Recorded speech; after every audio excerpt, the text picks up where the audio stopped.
मसला क्या है कि बाप के मरने के बाद बाप का माल तब बांटा जाएगा बच्चों में जबकि उसका कर्ज अदा हो जाए, और फिर जो माल बचे उसमें से बांटो भाइयों के बीच, बहनों के बीच, ताकि कयामत के दिन उसे बंदे को शर्मिंदा होना ना पड़े। सारी मस्जिद भर गई, सहाबा इकराम की मुकद्दस जमात रो रही है, रो रही है। उलमा ने लिखा है मस्जिद नबवी में आंसुओं का सैलाब आ गया। अबू बकर रो रहे, उमर रो रहे, अली रो रहे, उस्मान रो रहे, अबू हुरैरा रोता जा रहा है। सारी मस्जिद में कोहराम मचा हुआ है।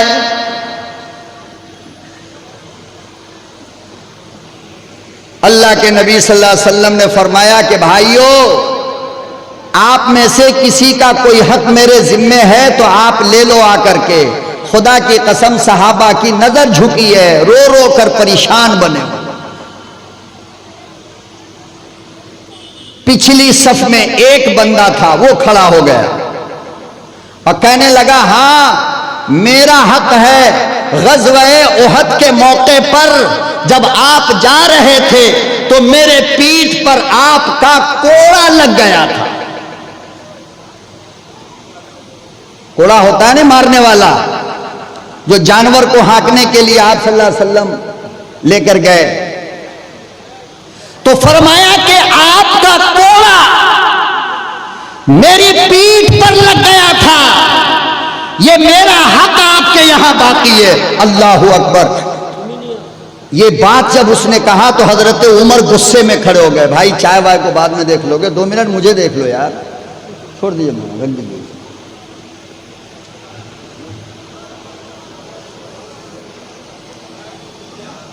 देखो भाई, स्टेज पे अल्लाह के वास्ते आप इसके बाद कोई मत आओ, ठीक है ना? बिल्कुल नहीं।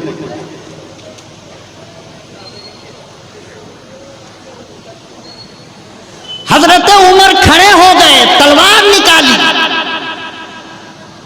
और कहा कि तेरी इतनी हिम्मत कि मेरा महबूब दुनिया से जा रहा है और तू अपना हक वसूलने के लिए खड़ा हो गया, मेरी तलवार तेरी गर्दन उड़ा देगी। आप सल्लल्लाहु अलैहि वसल्लम ने बैठा दिया। कहा नहीं नहीं बैठो, मैं इसका हक लेकर अल्लाह के यहां जाना नहीं चाहता।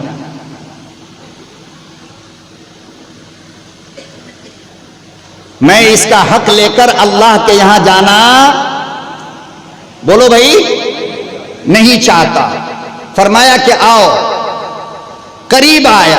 अल्लाहु अकबर। सहाबा की हालत खराब हो रही है, पता नहीं क्या करेगा ये, इसलिए कि नबी के जमाने में मार का बदला मार था, कत्ल का बदला कत्ल था।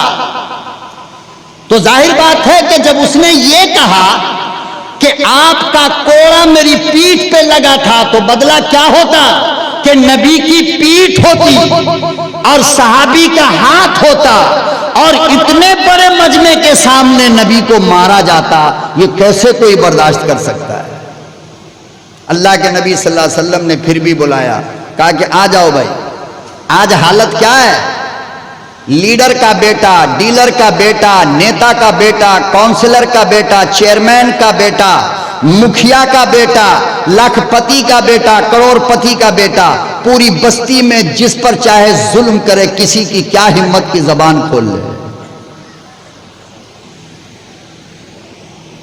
गरीब का बेटा अगर भूख से रोड पर गिर जाए तो गाड़ी चला देते हो कि शराब पीकर सोया था, और माल वालों का बच्चा पीकर सो जाए तो क्या कहते हो? ओहो बच्चा गिर गया। शर्म करो। इतना बेईमान मुसलमान नहीं हो सकता। माल वाले की बेटी अगर जिना कर ले तो आवाज घर के बाहर नहीं आती। गरीब की बेटी से अगर यह गलती हो जाए तो गांव का पंच मिलकर के उसको सजा देता है। शर्म करो, हया करो, अपने अंदर इंसाफ पैदा करो।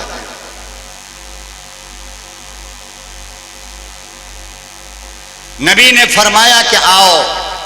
आया है, चलता हुआ चला आया, पीठ के पीछे आकर खड़ा हो गया। सहाबा की सांस रुक गई। अल्लाह अकबर, क्या होने वाला है? हजरते ओकाज नाम था उसका, ओकासा। क्या नाम था? जोर से बोलो, याद हो जाएगा। हजरते ओकासा नाम था। दौड़ कर आए और पैगंबर के पीछे आकर खड़े हो गए।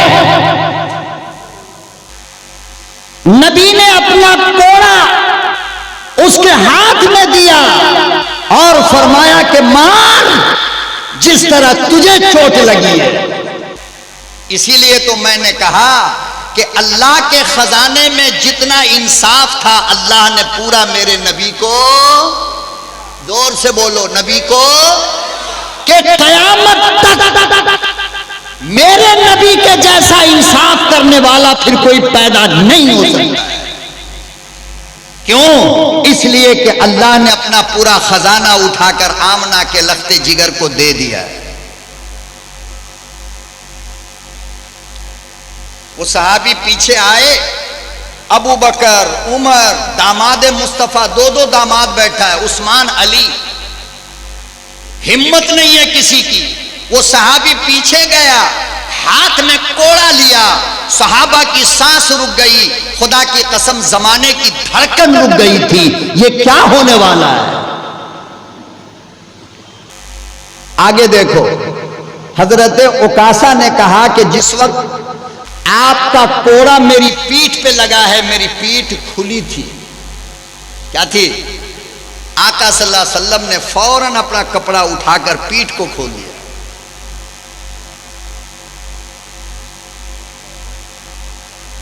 इंसाफ तो तभी पूरा होगा ना जैसे को तैसा, वरना इंसाफ होगा? बोलो भाई, इंसाफ होगा? नहीं होगा। अल्लाह अकबर ओ कबीरा, पीठ भी खुल गई, सहाबा भी खड़ा है, हाथ में कोड़ा लिए हुआ, कोड़ा को जमीन पर जोर से फेंका और दौड़ कर आया, इमामुल अंबिया के पीठ को बोसा लिया और कहने लगा, काली कमली वाले, पूरी जिंदगी की ये एक तमन्ना थी कि तेरे महरे नबूवत को चूम लूं।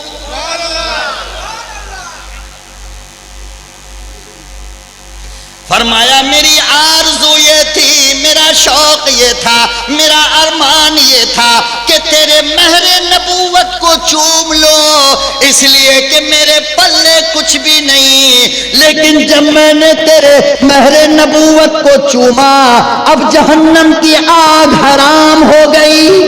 सुभान अल्लाह।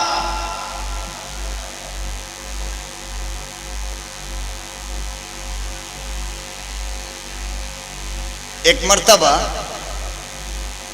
मिदनापुर के गांव की किसी औरत ने, यानी मदीने की किसी गरीब औरत ने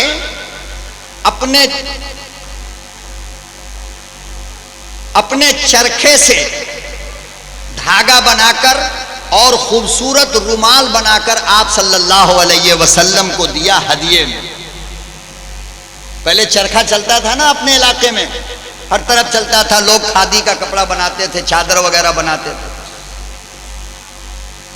देखो, मैं 1 मिनट के लिए भी अगर आप मेरी तरफ से इधर उधर चले गए ना, बहुत चीजें छूट जाएगी आपकी। इसलिए खुदा के वास्ते मुझे आधा घंटा ही सुनो, लेकिन आप मुझे देखते रहो, मैं आपको देखता रहो।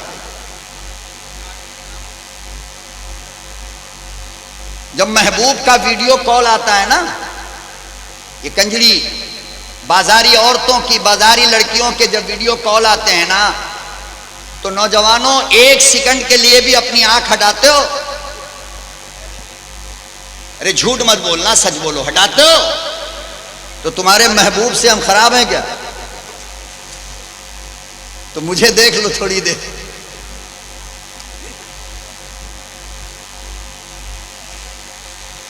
तो अपने चरखा से गांव देहात की एक औरत ने चादर ला करके दिया आप सल्लल्लाहु अलैहि वसल्लम को, बड़ी खूबसूरत चादर।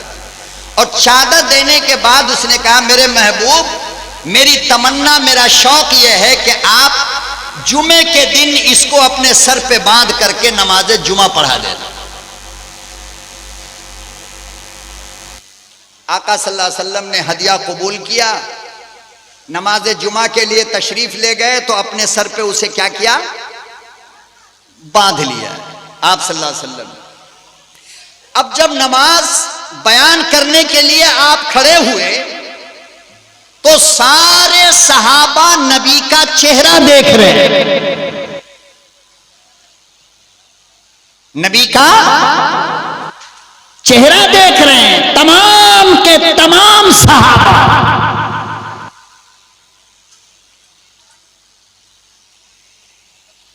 एक सहाबी जो पीछे बैठा है वो नबी का चेहरा नहीं देख रहा है, बल्कि ये देख रहा था। क्या देख रहा था? रुमाल देख रहा है। नमाज पूरी हुई, आप सल्लल्लाहु अलैहि वसल्लम ने पीछे से उसको बुलाया, कहा कि भाई जरा इधर आओ। करीब आया, कहा कि जितने बैठे हैं सब मुझे देख रहे थे और तुम मेरे चादर को, अमामा को देख रहे थे, क्या बात है, तुम्हारे पास चादर नहीं है? कहा या रसूल अल्लाह, उसकी तो कंपनी चलती है, हमारी चादर की फैक्ट्री है हमारे पास। कहा कि फिर इसे क्यों देखता है? चाहिए? कहा इतनी बात जो कहा कि चाहिए और उसने कहा हां, तो पीछे से ऐसे हाथ को टेढ़ा करके ले गए हजरत उमर और एक हाथ मारा उसको खींच के। कहा कि तेरी मां मरे, इतने जमाने के बाद मेरा महबूब नया अमामा बांध कर नमाज पढ़ा रहा, वो भी तुझे चाहिए? सहाबा को कितना प्यार था अपने नबी से, फौरन शिकायत कर दी, या रसूल अल्लाह, उमर मार रहा है, उमर मार रहा है। आपने फरमाया, या उमर ला तजरीब, खबरदार मत मार। क्यों मारते हो? मैं जानूं, मेरा यार जाने।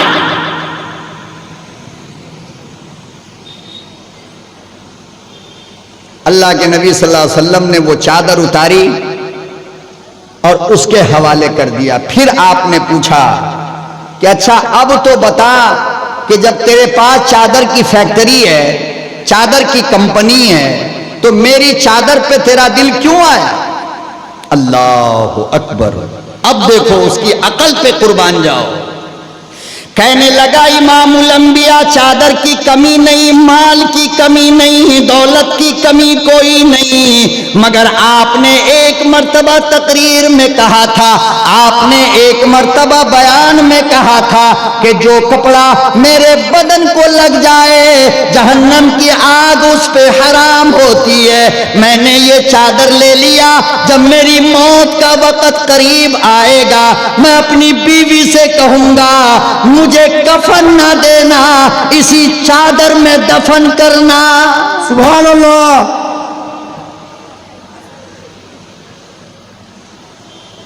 मेरे आका मेरी नमाज की गारंटी नहीं, मेरी इबादत की कोई गारंटी नहीं, मैं जहन्नम से बचूं या ना बचूं, मगर चादर की गारंटी है, जहन्नम की आग इसको छू नहीं सकती।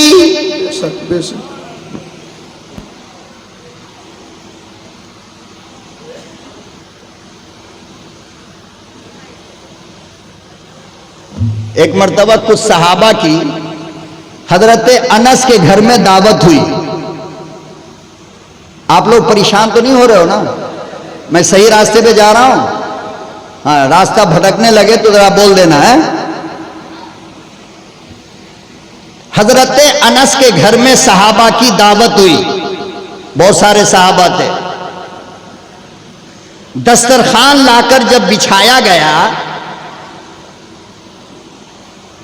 भाई देखो जो कुर्सी खाली है ना, पीछे वाले उस कुर्सी पे आकर के बैठ जाइए, ये अच्छा नहीं लग रहा है, मेरी बात मान लो आप हजरत, आ जाओ आ जाओ भाई, आ जाओ, सब आ जाओ, नींद भी भाग जाएगी, आ जाओ।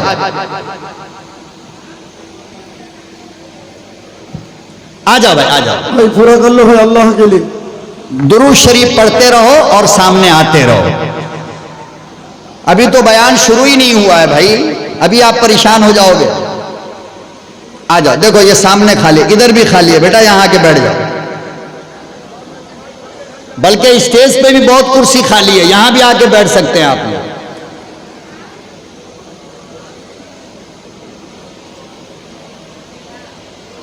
आ जाओ, आ जाओ, आ जाओ, आ जाओ, आ जाओ।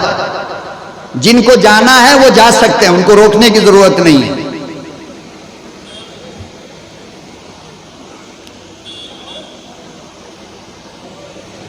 आ जाइए, आ जाइए। बहुत कीमती बात मैं सुनाना चाहता हूं आपको, इसलिए कि आप हजरात साल में एक ही बार याद करते हो ना, इसलिए सारी बात आज आपको सुनाकर जाना चाहता हूं।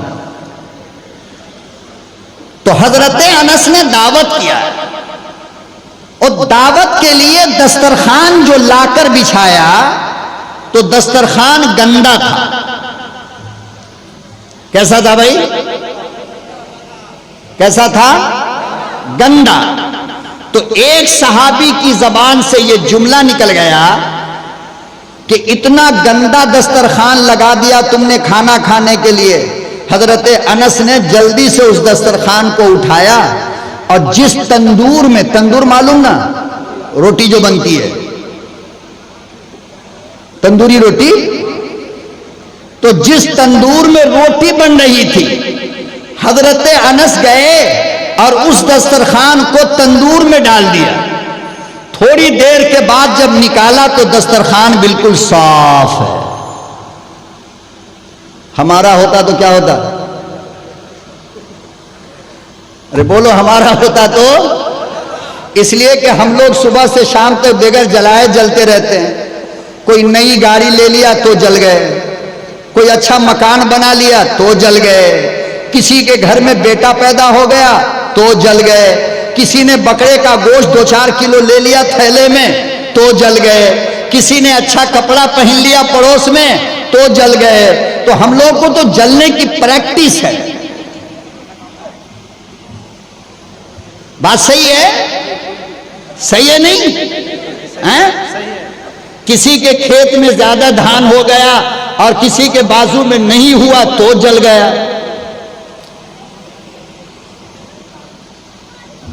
ये जलने वाली बीमारी छोड़ दो, इसलिए कि तुम्हारे जलने से उसका नुकसान कुछ नहीं होगा, तुम दिमाग के बीमार पड़ जाओगे, पागल हो जाओगे जल जल के।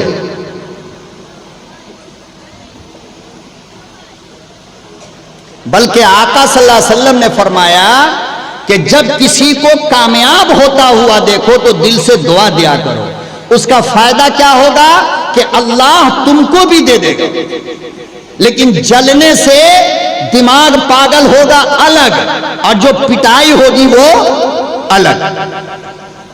इसलिए जला मत करो, ठीक है ना?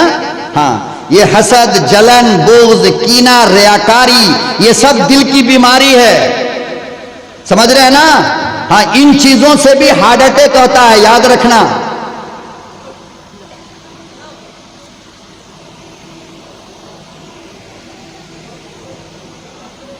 तो हजरत अनस गए और दस्तरखान को तंदूर में रखा और तंदूर जल रहा है, और फिर फौरन कपड़े को निकाला तो बिल्कुल साफ।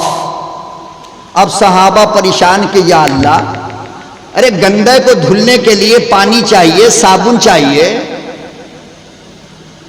करीब आए तो हजरत अनस से पूछने लगे सहाबा, अनस ये चाइना का कपड़ा है क्या? सऊदी का है क्या? जापान का है? यमन का है? मिस्र का है? कहां से इतना स्पेशल कपड़ा लाया है कि जिसको आग जलाती नहीं? अल्लाह अकबर व कबीरा। हजरत अनस कहने लगे, रब्बे काबा की कसम, मेरे यारो कपड़ा तो मदीने के बाजार का मामूली कपड़ा है, कोई कीमती कपड़ा भी नहीं, मगर बात असल ये है कि जिस तरह आज तुम आए हो इसी तरह आमना का लफ्ते जिगर आया था। जिस तरह आज तुम आए हो इसी तरह मेरा मेहमान बनकर आमना का दुर्रे यतीम आया था।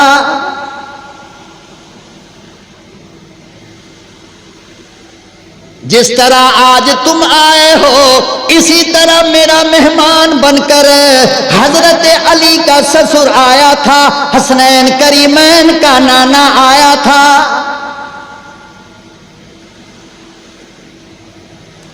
फरमाया इमामुल अंबिया महबूबे किबरिया हजरत मोहम्मद मुस्तफ़ा सल्लल्लाहु ताला अलैहि वसल्लम जब खाने से फारिग हुए तो इसी कपड़े में अपना हाथ साफ किया था। वो दिन है, आज का दिन है।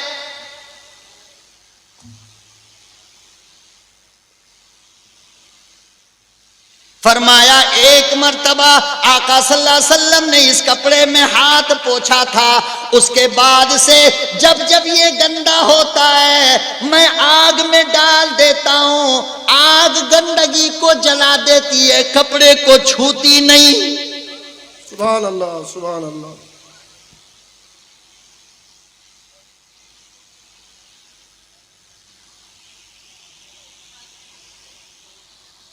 जिसको मेरे नबी ने छू दिया उसको आग। अगर आप पीछे तक वाले नहीं बोलोगे ना तो मैं समझूंगा शायद नींद आ रही है। मैं गरीब आदमी हूं, जरा बोल दो साथ में। जिसको नबी छू दे उसको आग नहीं जला सकती। बोलो ना, आग नहीं। और इस सीने में जो कुरान को रख ले उस सीने को आग जला नहीं सकती।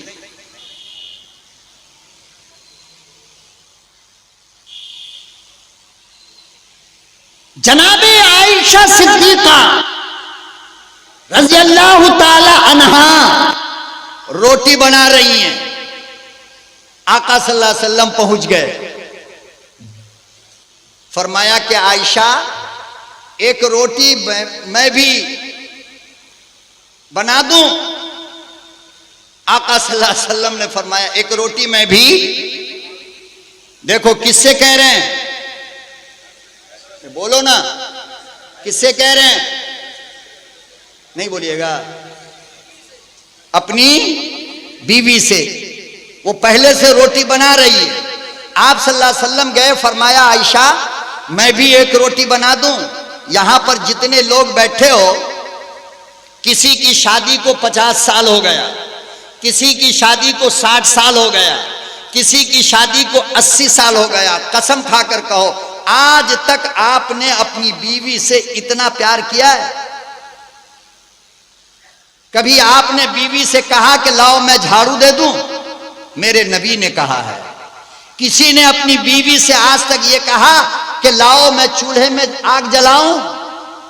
मेरे नबी ने कहा है। किसी ने अपनी बीवी से ये कहा कि लाओ मैं रोटी बना दूं? मेरे नबी ने कहा है। हम लोग चूंकि बड़े नेताजी हैं ना, टीएमसी के वर्कर हैं। क्या हैं? टीएमसी के भारी वर्कर हैं। तो हमारी बीवी की क्या हिम्मत कि हमारे सामने आके खड़ी हो जाए। साहब मेरा नबी कोई नहीं, तू बहुत बड़ा पार्टी का वर्कर है, बहुत बड़ा लीडर है, इसलिए तू बीवी के सामने शेर हो गया और जब बाहर गया तो गीदड़ बन गया।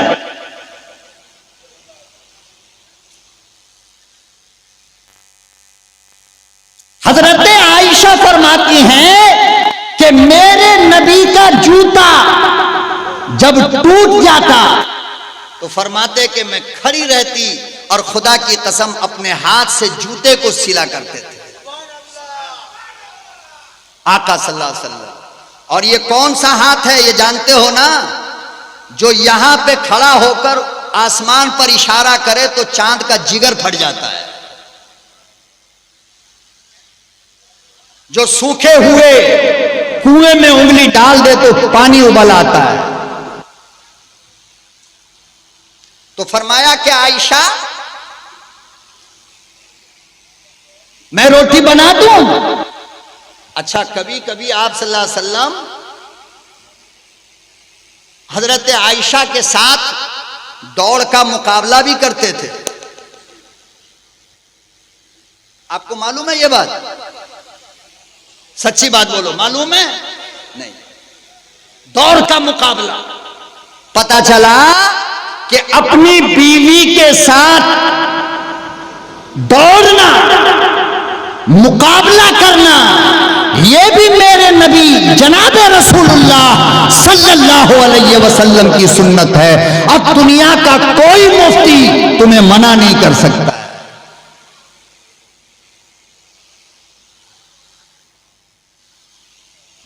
मगर बीवी अगर भूले भटके भी कभी कह देना कि अजी मेरा थोड़ा वजन बढ़ रहा है, जरा चलो सुबह में थोड़ा दौड़ कर आएंगे, इतनी मार पड़ेगी कि अल्लाह ही खैर करे। बदतमीज है, बेहूदी है, नालायक है, कमबख्त है, मैं तेरा शौहर हूं, मैं लेके जाऊं साथ। और वही पड़ोस की कोई बीवी अगर कह दे कि आपके साथ थोड़ा दौड़ने का मूड हो रहा है, तो यूं आस्तीन को खड़ा करके कहेगा, बस अभी आओ जल्दी। क्यों? इसलिए कि इस कौम की हालत ये हो गई कि बीवी पड़ोसी की अच्छी लगती है और बच्चा अपना अच्छा लगता है।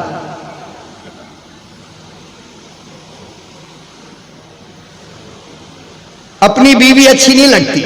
वो शादी के बाद 1-2 साल तक जरा, 2-3 साल के बाद ओल्ड मॉडल। अब वो रह गई खाना बनाने के लिए, कपड़ा धोने के लिए, बिस्तर बिछाने के लिए, बच्चे को दूध पिलाने के लिए, खाना बनाने के लिए। अब उस बेचारी की बीवी की कोई हैसियत बाकी नहीं।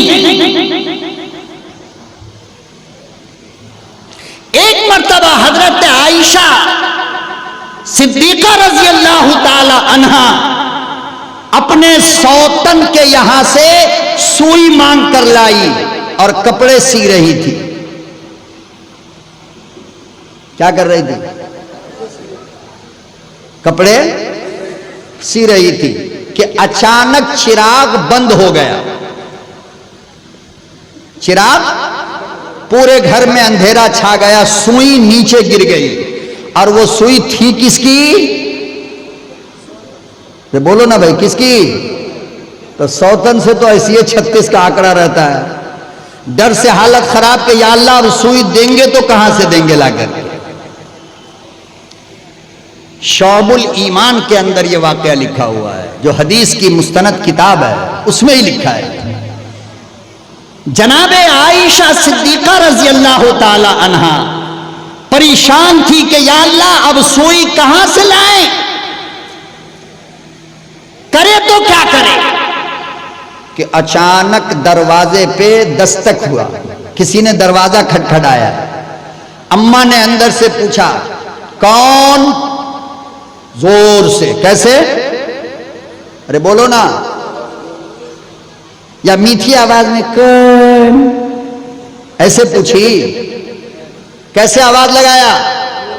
और यही अल्लाह का कुरान कहता है कि जब तुम अकेले रहो और कोई बंदा दरवाजा खटखटाए तो गुस्से के अंदाज में अंदर से बोलना, कौन है, ताकि बाहर अगर कोई दिल का बीमार हो तो जरा उसकी अकल ठिकाने लग जाए कि भाई यहां काम बनने वाला नहीं है।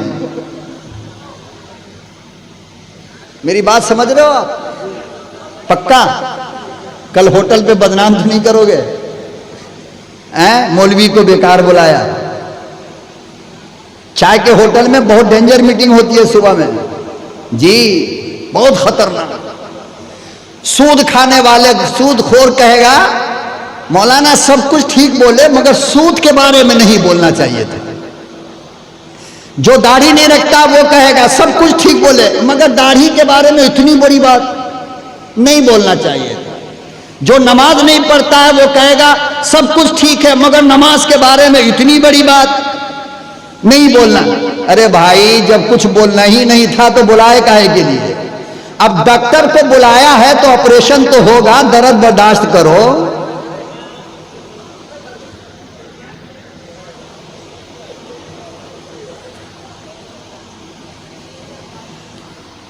तो कानून और उसूल यह है कि जब तुम्हें कोई गैर मर्द सलाम करे, आजकल मोबाइल का जमाना है ना, बेहुदा किस्म के लोग बिला जरूरत के डायल करते रहते हैं कि शायद उधर से किसी अनारकली का आवाज आए, हेलो। तो फोन पर भी जब कॉल आए किसी का और नंबर मालूम नहीं तो कैसे जवाब देना? गुस्से के अंदाज में, ताकि उसके दिमाग की बीमारी ठीक ठाक रहे। बात सही कह रहा है नहीं कुरान, या गलत कह रहा है? एक मर्तबा सिर्फ आवाज मोहब्बत से कह दो हेलो, अब देखो दिन भर कितना कॉल आएगा। और एक बार जब डांट के बोल देगी ना तो उसकी मां न मरे, नंबर ब्लॉक कर देगा वो, कि मामला खतरे की है। बड़ा अजीब है हमारा कुरान, वाकई आए है। कितना खूबसूरत मजहब है इस्लाम, औरतों को कितना बचाया है। आए है उलमा ने लिखा है, मेरे भाई बुरा मत मानना, देखो मेरी एक बीमारी बहुत खराब है कि मैं जब बात करता हूं तो आंखें बंद रखता हूं। सामने अगर बाप भी होगा ना तो याद रखो उसे भी माफ नहीं किया जाएगा। अल्लाह पाक ने सर के बाल के बारे में, औरतों के बाल के बारे में यह कानून बयान फरमाया है शरीयत में। मैं नहीं, मैं होता कौन हूं? शरीयत इस्लाम में यह कानून है कि औरतों, जब तुम्हारा बाल सर से टूट जाए तो उसकी 3 शक्ल है। कितनी? बोलो कितनी? और पूरी दुनिया के मसले की किताब में जाकर के देख लेना, यही लिखा है कि औरत के टूटे हुए बाल के साथ 3 मामला किया जा सकता है। या तो उस बाल को पानी में फेंक दो जहां बहता हो पानी, या तो उस बाल को मिट्टी में दफन कर दो, और या उस बाल को जला दो, मगर बेचने की इजाजत कहीं नहीं। ये जो मैं बोल रहा हूं ना, बड़ी हिम्मत करके बोल रहा हूं, हर मौलवी ये हिम्मत नहीं करेगा, समझ रहे हो ना? हाँ, लेकिन मुझे इस बात का अल्हम्दुलिल्लाह कोई गम नहीं, अगली बार बुलाओ या मत बोलो, मगर कहूंगा वही जो मैंने पढ़ा है। बाल को बेचने की इजाजत हरगिज नहीं। क्यों? इसलिए कि औरत के टूटे हुए बाल में भी खूबसूरती होती है। क्या होती है? अरे बोलो ना। हाँ, दस्तरखान पर सालन में अगर कोई बड़ा वाला बाल नजर आ जाए ना तो मुझे कुछ मत कहो, अपने दिल से पूछो कि उस बाल को देख करके तुम्हारे दिमाग में क्या क्या ख्याल आता है। इतना लंबा बाल है तो बाल वाली कैसी होगी, इतना काला बाल है तो बाल वाली, ये सब कुछ आ रहा नहीं आ रहा है? आता है ना भाई, आप लोग को नहीं आता होगा, हम तो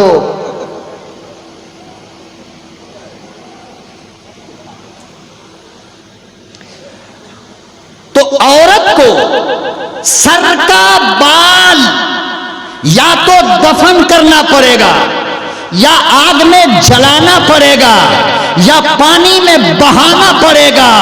बाल का बेचना हराम है, हराम है, हराम है। और जब एक चीज बेचना हराम हो तो उसका खरीदना भी, शर्माओ मत, बोल दो एक बार, खरीदना भी। शराब का बेचना हलाल है या हराम? खरीदना हराम है ना?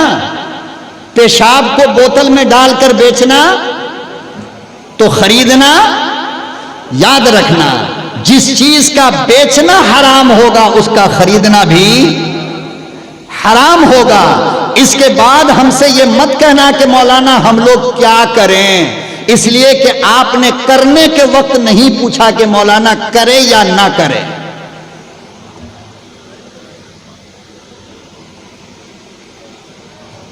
न स्याही के हैं दुश्मन, न सफेदी के हैं दोस्त। हमें आईना दिखाना है, दिखा देते।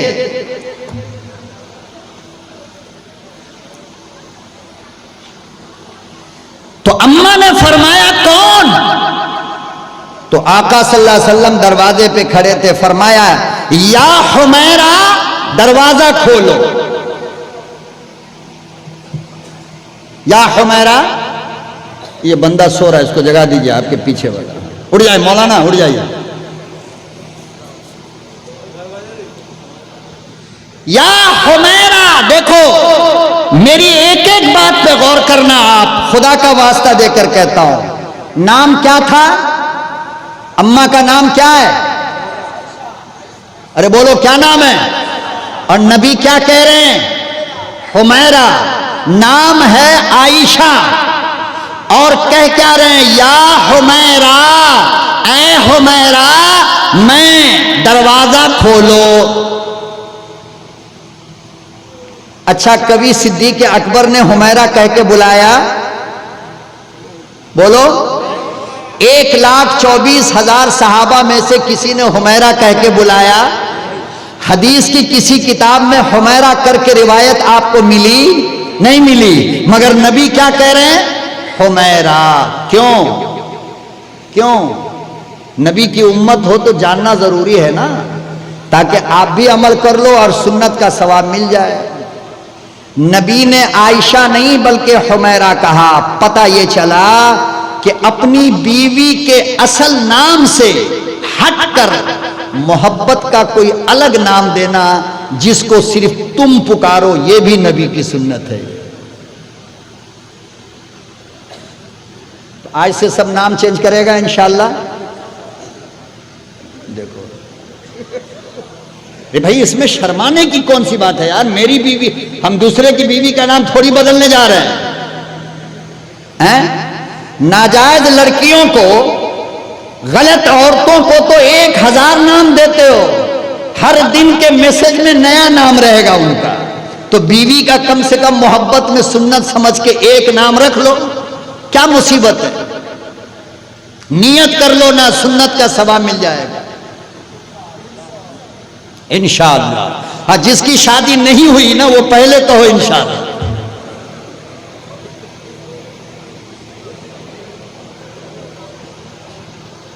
अच्छा सा नाम। और ये मैं क्यों कह रहा हूं? इसलिए कि जब असल नाम से हटकर अपनी बीवी को मोहब्बत के किसी नाम से बुलाओगे तो प्यार बढ़ जाएगा। मियां बीवी के दरमियान मोहब्बत बढ़ जाती है।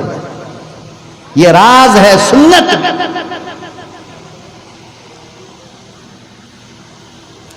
अल्लाहु अकबर व कबीरा। इमामुल अंबिया मदनी करीम सल्लल्लाहु ताला अलैहि वसल्लम अंदर तशरीफ लाए।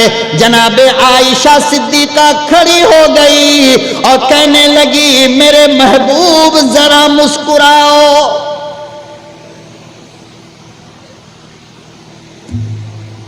मेरे आका जरा मुस्कुराओ, जरा हंसो तो सही।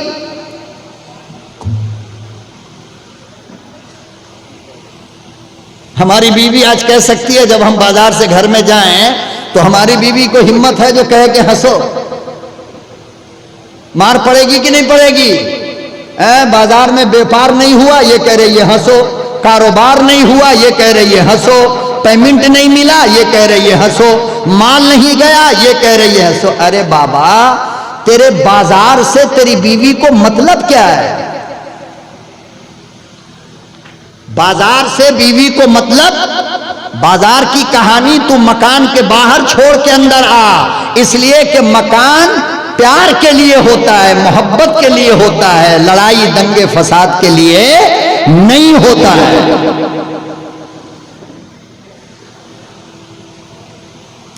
तो अम्मा ने कहा, मेरे महबूब जरा मुस्कुराइए।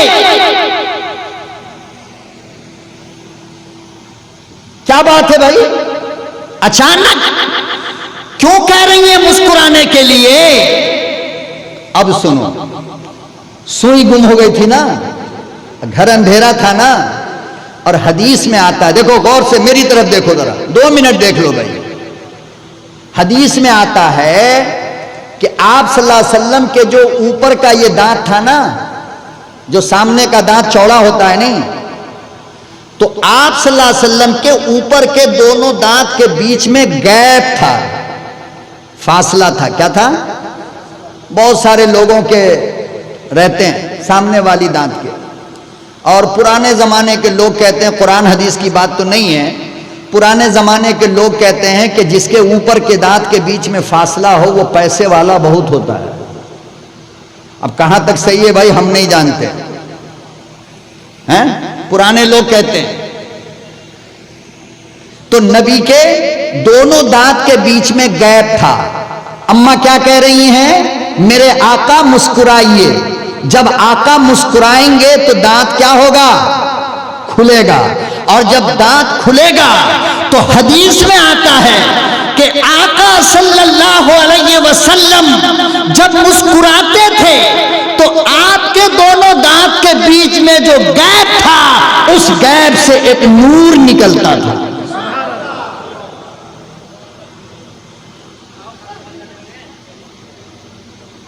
तो अम्मा क्या कह रही हैं? जरा मुस्कुराइए। मतलब क्या? मेरे महबूब, जब आप मुस्कुराओगे तो आपके चेहरे से जो नूर निकलेगा तो मेरी सुई मिल जाएगी।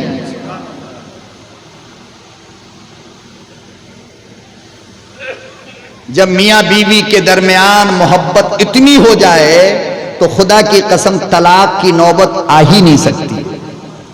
आज तलाक तलाक तलाक, इसलिए इतनी तलाक मुसलमान देने लगा कि मोदी जी को हाथ डालना पड़ा बीच में आकर के कि अब जो तलाक देगा उसकी खैरियत नहीं है।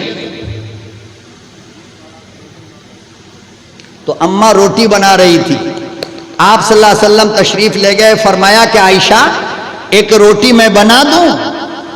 फरमाया हाँ बना दीजिए, कोई बात नहीं। तो आप सल्लल्लाहु अलैहि वसल्लम ने थोड़ा आटा उठाया और उसको बेलना से जैसी तैसी 2-3 कोना वाली बना करके और तावे पे, अरे बोलो ना, डाल दिया। अब अम्मा आग लगा रही है, लगा रही है, लगा रही है, रोटी बन ही नहीं रही है। रोटी बन ही नहीं रही है और वो लगाती जा रही है। जब बहुत देर हो गया, फरमाया आयशा क्या हुआ? वो रोटी तैयार नहीं हुई। कहा कि पता नहीं क्या हुआ, नहीं हुआ, अब तक तो कितनी रोटी बन गई होती। इमामुल अंबिया महबूब किबरिया हजरत मोहम्मद मुस्तफ़ा सल्लल्लाहु ताला अलैहि वसल्लम ने इरशाद फरमाया, आयशा जिसको मेरा हाथ लग जाए उसे आग जला नहीं सकती।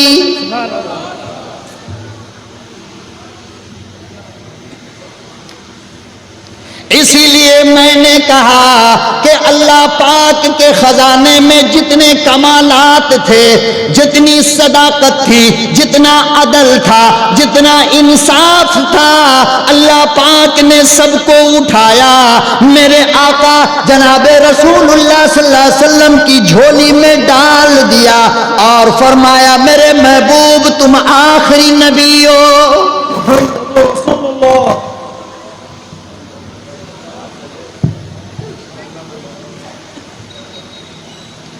परवरदिगार आलम ने जनाबे रसूलुल्लाह को जो कुछ दिया, आला दिया, कमाल दिया आला, मिजाज दिया आला, अजवाज दिया आला, यार दिया आला, जमाल दिया आला, हुस्न दिया आला।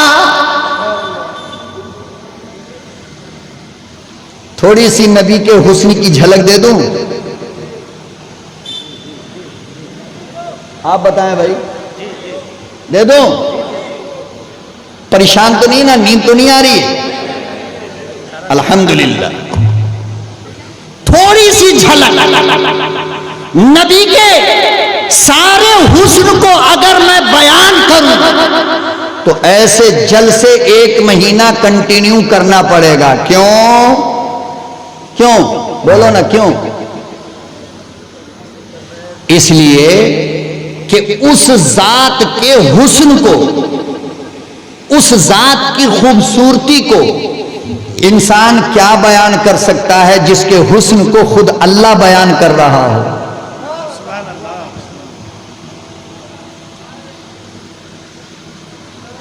जिसके जमाले जहां आरा को अल्लाह बयान करे, उसको कोई मौलवी भला कैसे बयान कर सकता है?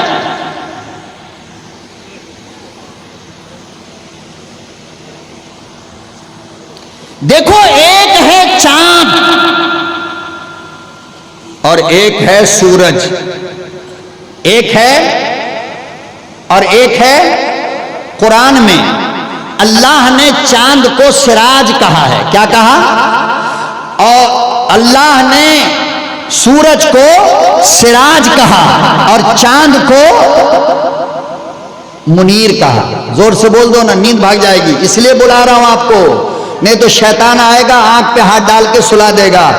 फिर आपको जब तकरीर खत्म हो जाएगी तो कोई बाजू वाला उठाएगा, ए उठना, तकरीर हो गई। तुम कहोगे हम ख्वाब में पूरा सुन लिए।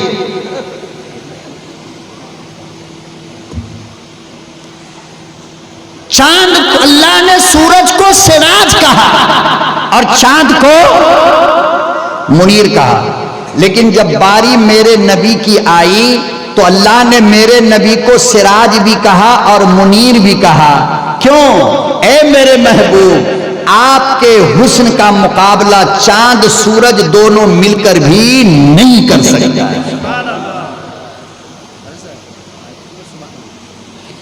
चांद सूरज दोनों मिल जाए और आपके हुस्न का मुकाबला करना चाहे तो कयामत तो आ सकती है, मगर आपके हुस्न का मुकाबला नहीं कर सकती।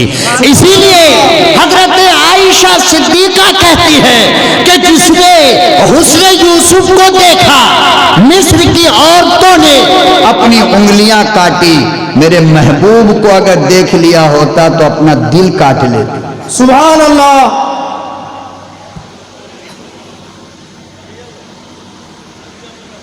मिस्र की औरत को देखा तो क्या किया? मिस्र की औरतों ने हजरत यूसुफ को देखा तो अपनी उंगली काटी। मेरे आका के हुस्न को अगर देख लिया होता तो अपना दिल काट कर पागल हो जाता।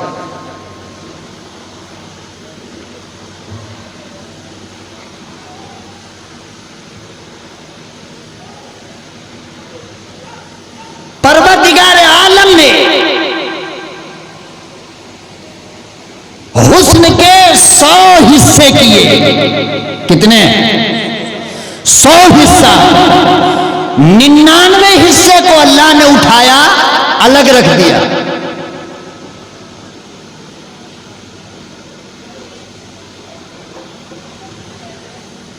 निन्यानवे हिस्से को उठाया और अलग रख दिया, और एक हिस्सा जो बचा था अल्लाह ने उसके 2 हिस्से किए। कितने हिस्से? 2 हिस्से किए। 99 हिस्सा अलग, एक हिस्सा का कितना किया? 2 हिस्सा किया। उस 2 हिस्से में से एक हिस्सा अल्लाह ने हजरत यूसुफ को दे दिया। अब उस एक का बचा कितना? आधा। तो उस आधे में से अल्लाह ने पूरी दुनिया को दिया।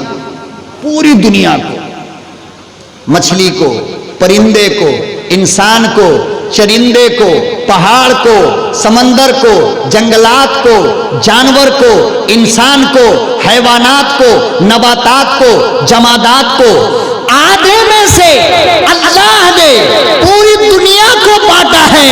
तो गुलाब के फूल को हाथ में लेकर कहते हो यार कितना खूबसूरत है।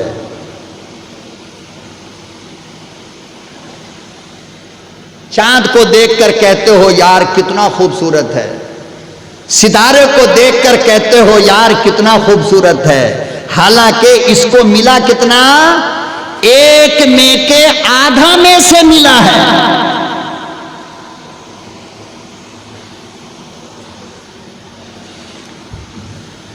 एक सहाबी जनाब रसूलुल्लाह सल्लल्लाहु अलैहि वसल्लम का हजरत इब्ने मुरारा नाम है।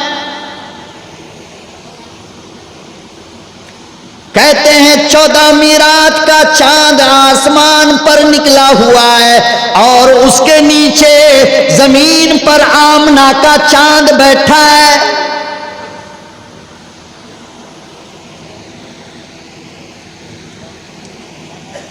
सहाबी रसूल कहते हैं मैं करीब गया, कभी आसमान के चांद को देखता हूं, कभी आमना के चांद को देखता हूं, फैसला नहीं कर पाता हूं कौन ज्यादा हसीन है, कौन ज्यादा खूबसूरत है।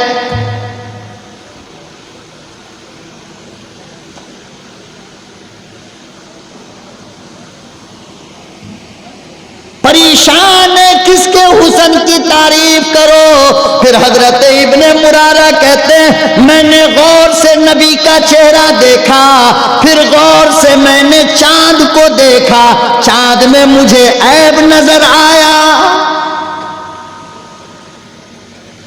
काला दाग है नहीं?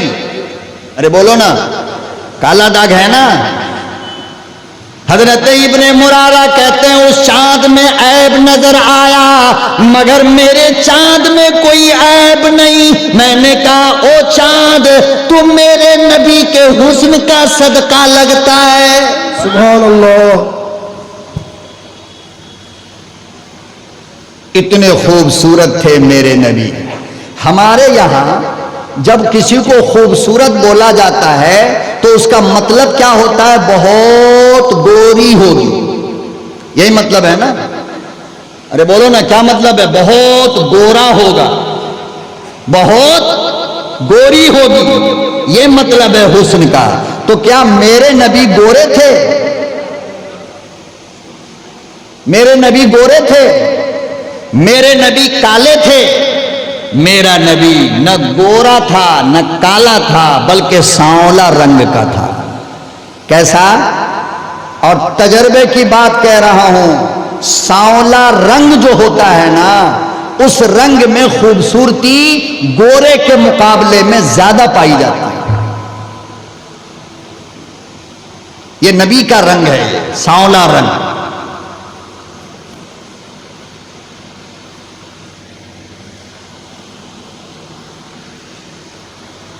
तो अल्लाह ने 99 हिस्से को अलग रखा और एक हिस्से में 2 हिस्सा किया। आधा हजरत यूसुफ को दिया और आधा में से हमारी बीवी को भी दिया, हमारे बच्चे को भी दिया, हमारी अम्मा को भी दिया, हमारे अब्बा को भी दिया, हमारे मकान को भी दिया, हमारे दुकान को भी दिया और खुद हमें दिया।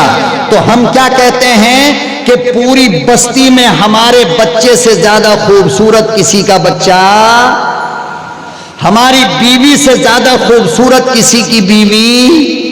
ये पहले कहते थे लोग, अब नहीं। अब पड़ोस की बीवी अच्छी लगती है। अपनी बीवी किसको अच्छी लग रही है भाई? पड़ोस वाली ठीक ठाक है। और वो जो 75 क्रीम मार के बाजार में चले मिदनापुर के रोड पे, वो सबसे अच्छी है माशाअल्लाह।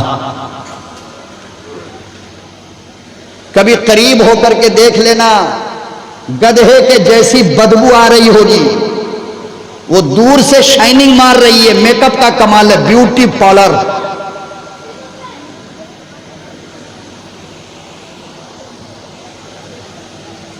दूसरे की बीवी अच्छी लगी तो गुनाह, क्या है? बोलो भाई। अपनी बीवी अच्छी लगी तो क्या है? सवाब। दूसरे की बीवी को देखा तो हराम, अपनी बीवी को देखा तो सवाब। दूसरे की बीवी से बात किया तो गुनाह, अपनी बीवी से बात किया तो सवाब। अरे अल्लाह के बंदे, यहां तक हदीस पाक में लिखा हुआ है कि बीवी को मोहब्बत की नजर देखने से भी अल्लाह नेकी लिख देता है। और उसके आगे जो कुछ मियां बीवी के ताल्लुकात हैं वो हो, तो हदीस में आता है कि अल्लाह का सारा फरिश्ता दुआ देता है, अल्लाह इस घर पे रहमत की बारिश नाजिल फरमाए।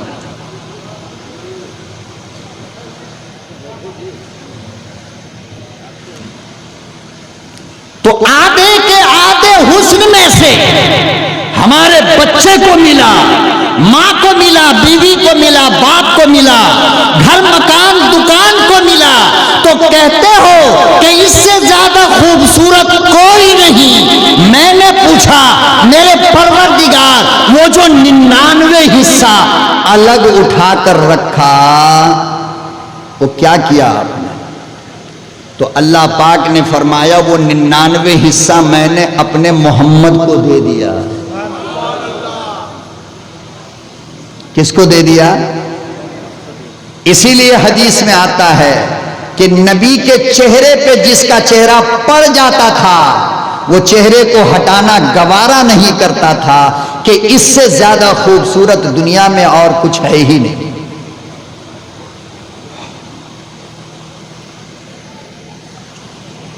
एक यहूदी ने, वक्त है हमारा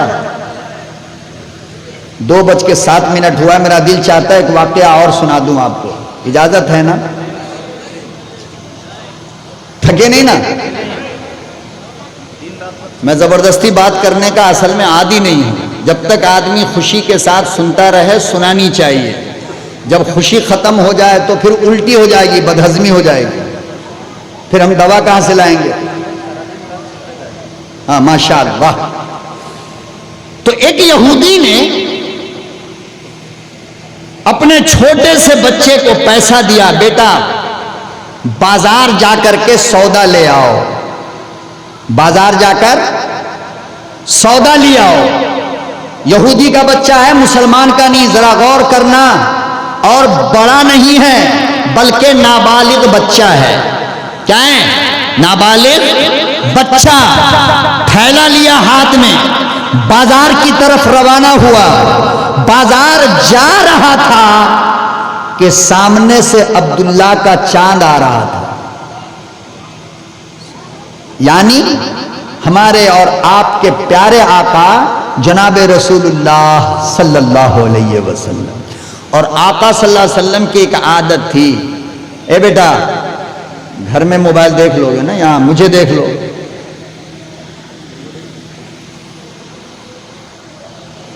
आका सल्लल्लाहु अलैहि वसल्लम की एक आदत थी कि जब भी किसी से मिलते तो पहले मुस्कुराते थे। क्या करते हैं? पहले मुस्कुराते। और जब आदमी मुस्कुराता रहता है तो खूबसूरत लगता है, चाहे वो रंग का जैसा भी हो। लेकिन हंसता मुस्कुराता आदमी खुद ब खुद भी क्या होता है? खूबसूरत। और जब 336 डिग्री हट्टम ये मुंह पे होगा तो खूबसूरत लगने वाला नहीं, इससे अच्छा बंदर लगेगा आपको।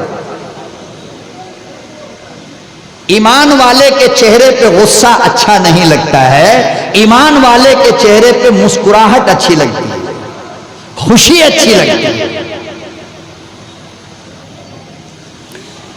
तो यहूदी बच्चे की नजर पड़ गई जनाब रसूलुल्लाह सल्लल्लाहु अलैहि वसल्लम के चेहरे पर। आप सल्लल्लाहु अलैहि वसल्लम ने जो देखा तो मुस्कुरा बैठे। जैसे ही मुस्कुराया तो पैगंबर का चेहरा और खिल गया। ये बच्चा वहीं पर हाथ बांधकर बस देखता ही रह गया। उसे ये भी नहीं पता कि बाजार खत्म हो जाएगी, कितना टाइम हो रहा है, ये कुछ भी पता उसको नहीं है, बस देख रहा है। सूरज डूब गया, बच्चा लौटकर नहीं आया। बाप बेचारा कभी अंदर आए कभी बाहर जाए, कभी अंदर आए कभी बाहर जाए। बच्चा छोटा है, मदीने की रात है, वापस आता ही नहीं। थोड़ी देर जब गुजर गई, ईशा का बाद हो गया, तब बच्चा आया और थैला खाली, कुछ है ही नहीं। बाप ने पूछा, अरे एक तो इतना लेट आया और फिर उस पर से खाली हाथ आया, कुछ लेकर क्यों नहीं आया? कुछ खरीदा नहीं? हाय हाय, वो छोटा मासूम बच्चा कहने लगा, अब्बा बहुत फायदे का सौदा खरीदा हूं। नहीं समझे? बहुत फायदे का। अब बाप को नजर आवे तो ना, कहने लगा पागल हो गया है, झोला खाली है, तेरा हाथ खाली है, और कहता है बड़े फायदे का सौदा खरीदा हूं। क्या खरीदा? कहा अब्बा उस सौदे को देखने के लिए मेरी आंख लगानी होगी आपको। सुभान अल्लाह बोल। सुभान अल्लाह। क्यों अकेला बोलवाते हो? थोड़ा तो साथ दो, दो ही रोटी तो खा के आए हैं।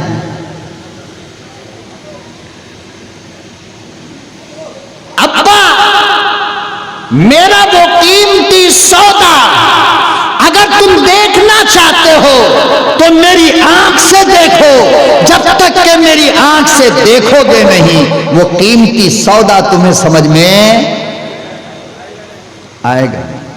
फिर उसके बाद वो हुस्न का नबी के ऐसा दीवाना हुआ कि हर दिन टाइम निकाल के मस्जिद नबवी में आप सल्लल्लाहु अलैहि वसल्लम की मजलिस में जाकर बैठ जाता, और बैठता तो करता क्या था, बस आप सल्लल्लाहु अलैहि वसल्लम के चेहरे को देखता था बस। और अल्लाह अकबर ओ कबीरा मेरे यारो, इंसान ने देखा तो क्या देखा, हैवान ने देखा तो क्या देखा, चरिंद ने देखा तो क्या देखा, परिंदों ने देखा तो क्या देखा। कुरान करीम कहता है कि अल्लाह के नबी का हुस्न ऐसा था कि खुद अल्लाह रब्बुल आलमीन इमामुल अंबिया को देखा करते थे।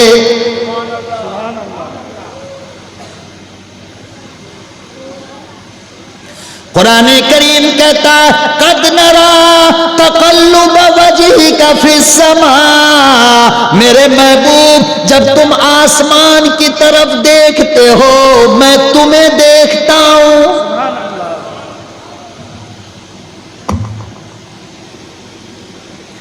लोगों उसके हुस्न का क्या कहना, उसके सूरत का क्या कहना, उसके जमाल का क्या कहना कि जिसको खुद बनाने वाला रब देखता हो।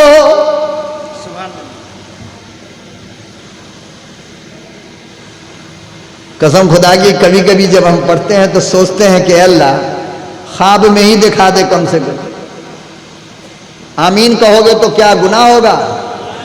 नहीं देखना चाहते हो, अपने नबी को नहीं देखना चाहते हो हैं? अरे बोलो, जोर से बोलो ना। हाँ तो बीड़ी पी के सो जाया करो, नबी नजर आ जाएंगे। ठीक है?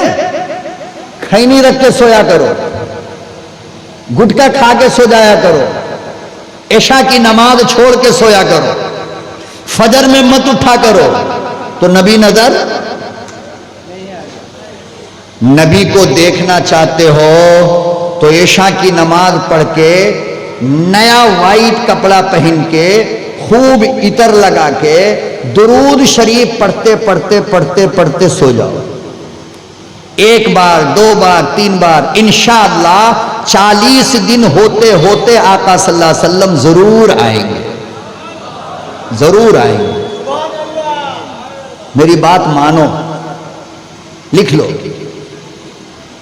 गुस्ल करके, नया कपड़ा पहन के, खूब अच्छा कीमती इतर लगा के, है ना, दाई करवट, दुरूद शरीफ पढ़ते पढ़ते सो जाओ। अल्लाह चाहेगा 40 दिन होने से पहले पहले, बोलो ना भाई, क्या होगा? दीदार नसीब होगा। और एक शर्त और यह है कि पेट में हराम लुकमा ना हो, पेट में हराम लुकमा न हो, चोरी का माल पेट में न हो, सूद का माल पेट में न हो, शराब का कतरा पेट में न हो, डाके का माल पेट में न हो, यतीम का माल पेट में न हो, बहन का माल पेट में न हो, नाजायज तरीके से लिया। तो हराम माल से भी बचाओगे, तभी तो पाक जगह पे पाक पैगंबर आएंगे। अरे बोलो ना। हाँ, और नजर को रास्ते पे चलो तो हिफाजत करके चलो। इस नजर से किसी गैर औरत को मत देखा करो, ना मोबाइल में देखो, ना मोहल्ले में देखो, ना रोड पे देखो, कहीं नहीं। तभी तो इस आंख से नबी को देखोगे, वरना पावर कहां रहेगी? जब पावर नहीं रहेगा तो पावरफुल आदमी को देखोगे कैसे?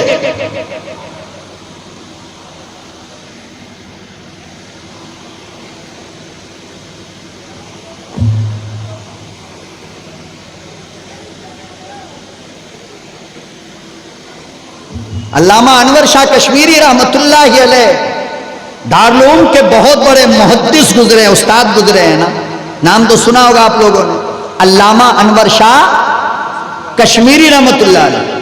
सहारनपुर रेलवे स्टेशन पर गए टिकट कटाने के लिए, जरा गौर से सुनना, बस अब आखिरी मरहला चल रहा है, आपसे फिर जुदा होना है मुझे, फिर पता नहीं किसकी जिंदगी वफा करे, किससे किसकी मुलाकात हो, वो खुदा ही जानता है। और एक बात सुन लो, आलिम को देखना भी क्या है? अरे बोलो ना, आलिम चाहे जैसा भी हो, उसका आमाल उसके साथ, मगर आपके लिए इतना काफी है कि आप आलिम को मोहब्बत की नजर से देखा करो। क्यों? इसलिए कि उलमा ने लिखा है कि जिसने एक मर्तबा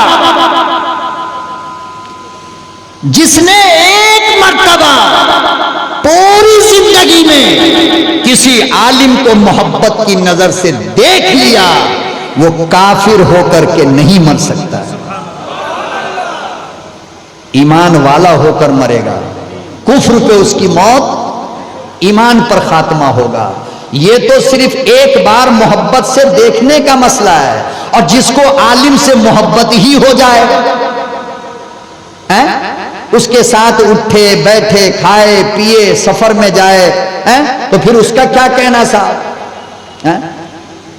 देखो एक बात अच्छी तरह समझ लो, आज मिले हो तो जरा दिल भर के मैं कुछ बात कर लूं आप हजरात से। इतर की दुकान जो है ना, इतर की दुकान बाजार में, आप खरीदो या ना खरीदो, जब आप उसके सामने से गुजरते हो तो खुशबू लगती है नहीं लगती? बोलो। और एक है शराब की दुकान, आप शराब खरीदो या ना खरीदो, उसकी बदबू लगती है ना, लगती है ना। तो उलमा के साथ तुम कुछ मत करो, कुछ भी मत करो, बस आलिम के साथ उठो बैठो। खुदा की कसम खा करके कहता हूं, एक जमाना आएगा जब आलिम का रंग तुम्हारे ऊपर भी चढ़ जाएगा।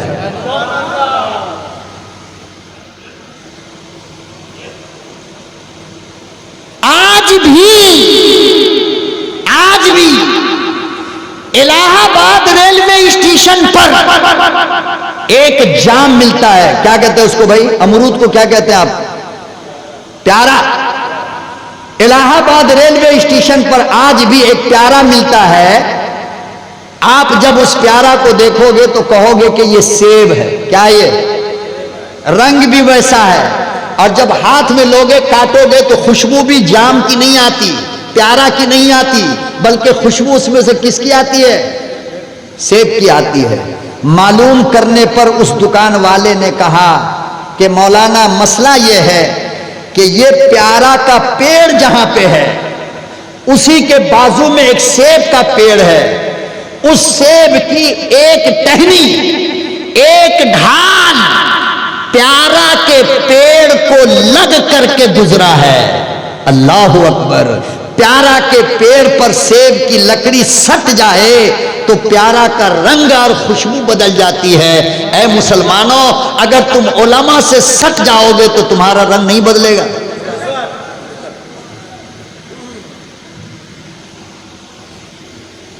फिर अपने उलमा से दूर क्यों रहते हो? उनके करीब रहने की आदत डालो। क्या रहने की?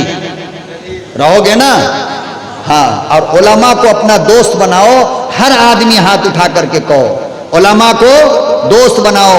याद रखो, मैं आपको दावे के साथ कहता हूं, ये अल्लाह का कुरान कहता है, नबी ने कहा ला तो साहिब इल्ला मोमिनन, कि ईमान वाले के सिवा किसी को दोस्त मत बनाना। वला याकुलु तामका इल्ला तक़िय्युन, और तू अपना माल सिर्फ अल्लाह वालों को खिलाना, किसी और को मत खिलाना।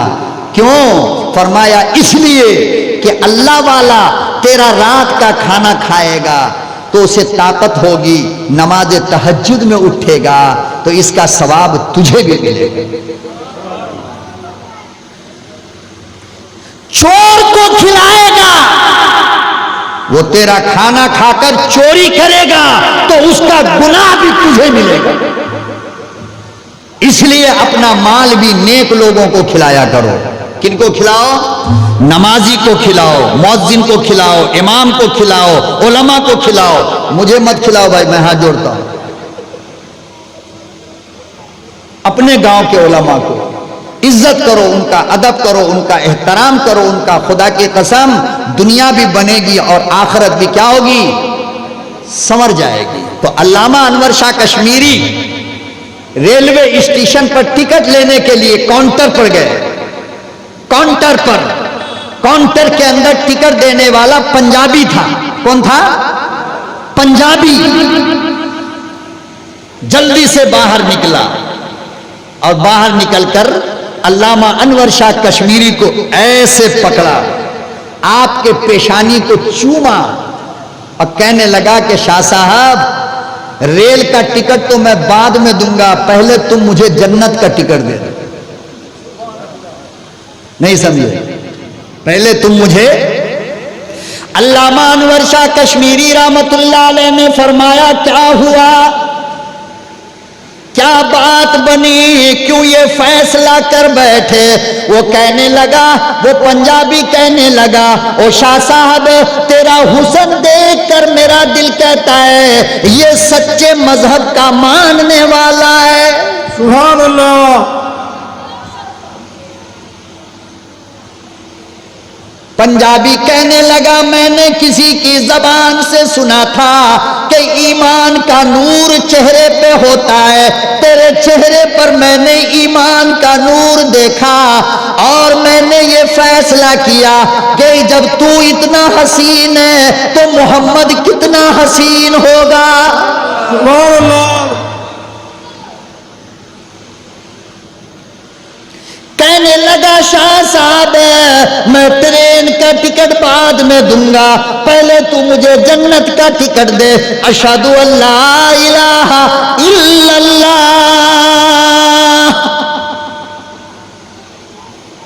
चेहरा देखकर भी कभी कभी लोग क्या होते हैं, चेहरा बता देता है कि ये किसी चोर का चेहरा नहीं हो सकता, ये किसी बेनमाजी का चेहरा नहीं हो सकता। इस चेहरे पे जो नूर है ये सजदे का नूर है। किसका नूर? इस चेहरे पे जो नूर है ये 5 वक्त के वजू का नूर है। इस चेहरे पे जो नूर है ये सजदे का नूर है। इस चेहरे पे जो नूर है ये कुरान का नूर है। इस चेहरे पर जो नूर है ये ईमान का नूर है।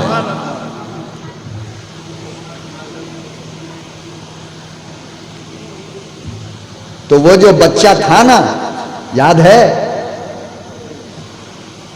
याद है आपको? किसका बच्चा?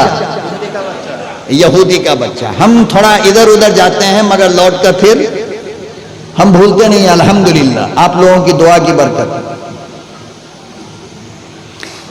कहने लगा, अब्बा, अगर उस सौदे को देखना चाहते हो तो क्या करो, पहले मेरी आंख लगाओ, मेरी आंख से वो सौदा नजर आएगा।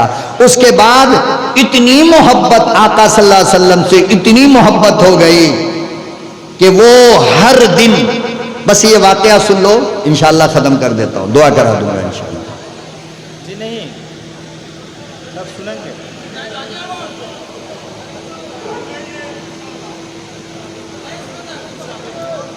आज फ्लाइट छूटेगी तो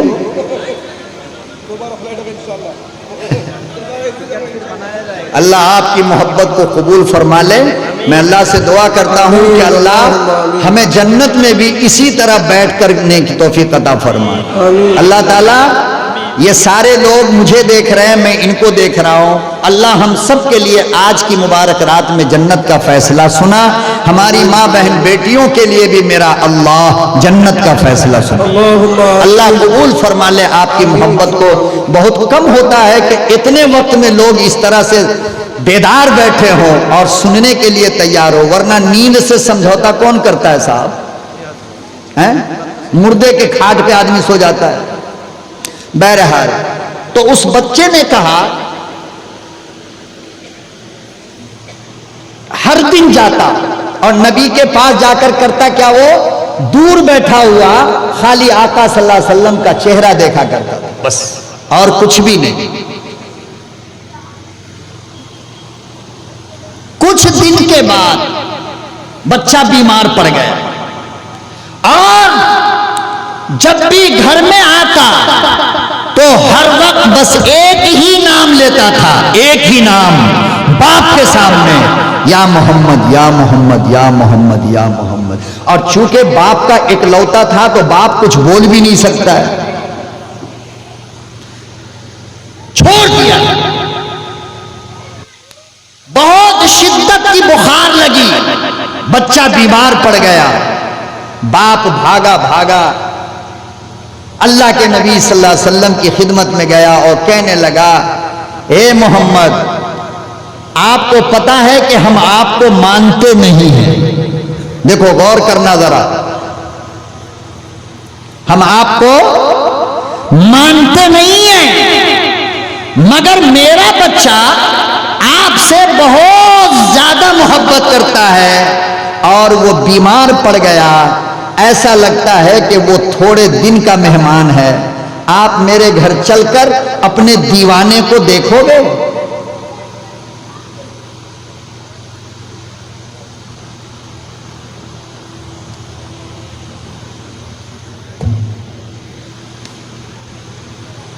आप चलकर अपने दीवाने को जरा देखोगे? आप सल्लल्लाहु अलैहि वसल्लम ने फरमाया, अबू बकर तैयार हो जाओ, उमर तैयार हो जाओ, अली तैयार हो जाओ, उस्मान तैयार हो जाओ, बिलाल तैयार हो जाओ। आका किस लिए? फरमाया कि आज मैं तुमको अपने नन्हे यार से मिलाने जा रहा हूं।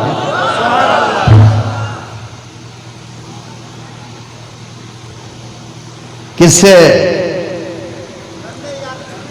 मैंने शुरू में कहा था ना, याद है कि अल्लाह के खजाने में जितना अखलाक था अल्लाह ने सब दे दिया। किसको?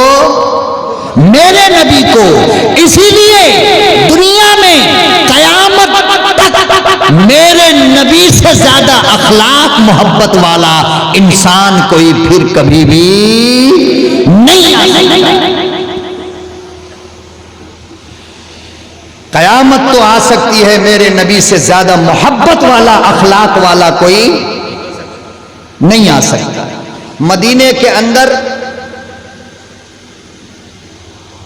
एक मुशरिक लड़का था।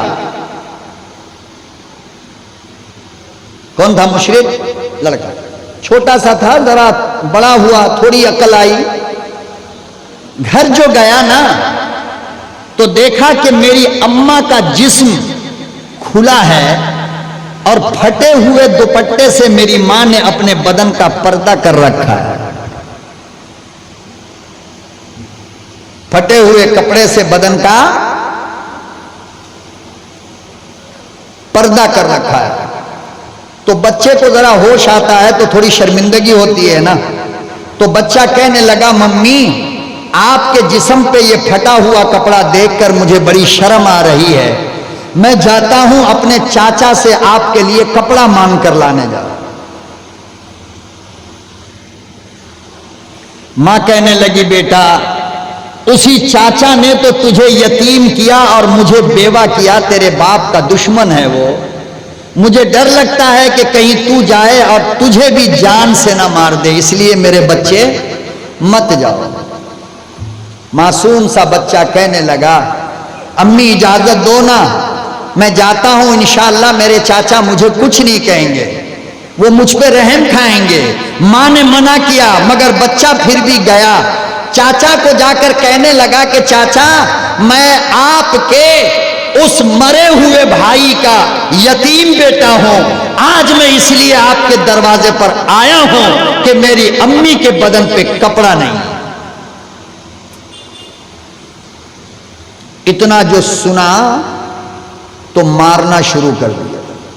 इतना मारा कि जगह जगह से बदन पे खून आने लगा और कपड़ा रंगीन हो गया। वो वहां से किसी तरह अपनी जान बचाकर रोता हुआ आया। अल्लाहू अकबर। रास्ते में एक आदमी मिला, कहने लगा कौन हो, कहां से आए हो। सारा वाकया सुनाया। अम्मी के पर्दे के लिए कपड़े का इंतजाम करने निकला हो। वो आदमी कहने लगा दुनिया में कहीं तुम्हें कपड़ा नहीं मिलेगा, मक्के में चला जा, हरम में एक बंदा बैठा है।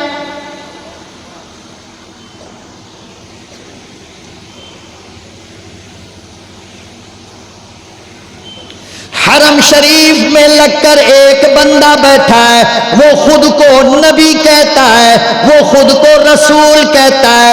मैं जानता हूं, मेरा अकीदा ये है, तुझे कपड़ा मिलेगा तो वहां से मिलेगा। सुभान अल्लाह।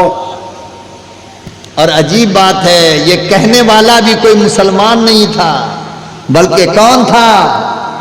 अरे बोलो ना, कौन था? मुशरिक। हाँ, जादू वो जो सर चढ़कर बोलता हो, इंसान वो जिसकी दुश्मन भी तारीफ करता हो। हमारी तो बीवी हमारी तारीफ नहीं करती है, दुश्मन कहां से करेगा? ऐसे बनो कि दुश्मन भी तुम्हारी तारीफ करने पे मजबूर हो जाए। तुम बाजारों में चलते चलाते गालियां देते हो, ये काफिर पूछते हैं ये वही मुसलमान है जिस जबान से मोहम्मद का नाम लेता है उसी जबान से गाली?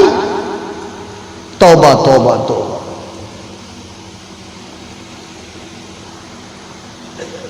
शर्म आती। तो काफिर बच्चे को काफिर कह रहा है क्या? कि एक शख्स है जो मक्के में खाने काबा के दीवार से लगकर बैठा होगा, वहां चला जा, वहां जाएगा तो तुझे कपड़ा मिलेगा, लेकिन हां बच के रहना, वो बहुत बड़ा जादूगर है, उससे जो मिलता है वो मुसलमान हो जाता है। कहीं तो अपने दीन को मत छोड़ देना। कहा कि हरगिज ऐसा नहीं होगा, मैं अपना दीन कैसे छोड़ दूंगा। गया घर, अपनी माँ को सामने खड़ा हुआ, माँ ने सीने से लगाया और कहने लगी बेटा, मैंने तो पहले ही कहा था ना कि तेरा चचा तेरा दुश्मन है, क्यों जाता है?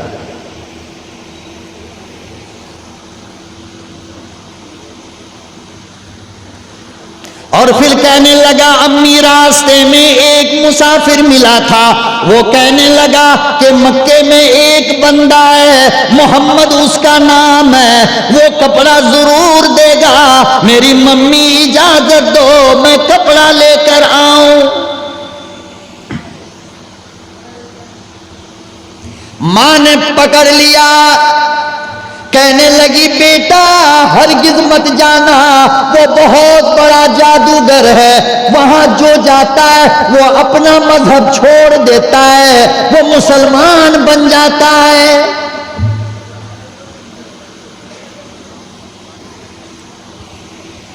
कहने लगा अम्मी इजाजत देना तेरा काम है और कपड़ा लेकर अपने हिंदू मजहब के साथ लौटना मेरा काम है, आप इजाजत तो दो। बच्चे को मां ने इजाजत दे दिया। खुदा की कसम कितना अखलाक वाला मेरा नबी। क्या क्या मैं बयान करूं नबी के बारे में, मेरे को समझ में नहीं आ रहा।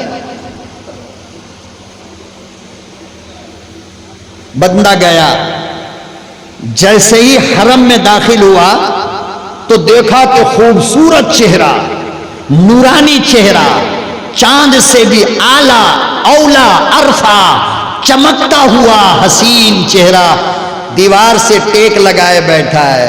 ये बंदा पीछे से गया, मुझे देखो।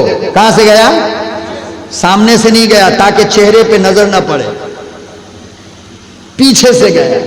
और पीछे से जाकर क्या किया मालूम? नबी के पीठ पर ऐसे मारा है, पीछे से ऐसे मारा है। आका सल्लल्लाहु अलैहि वसल्लम फौरन मुड़े और उसका चेहरा देखकर फरमाया, बेटा कहां से आए हो? तो कहने लगा कि सुनो, मैं यतीम हूं। क्या हूं?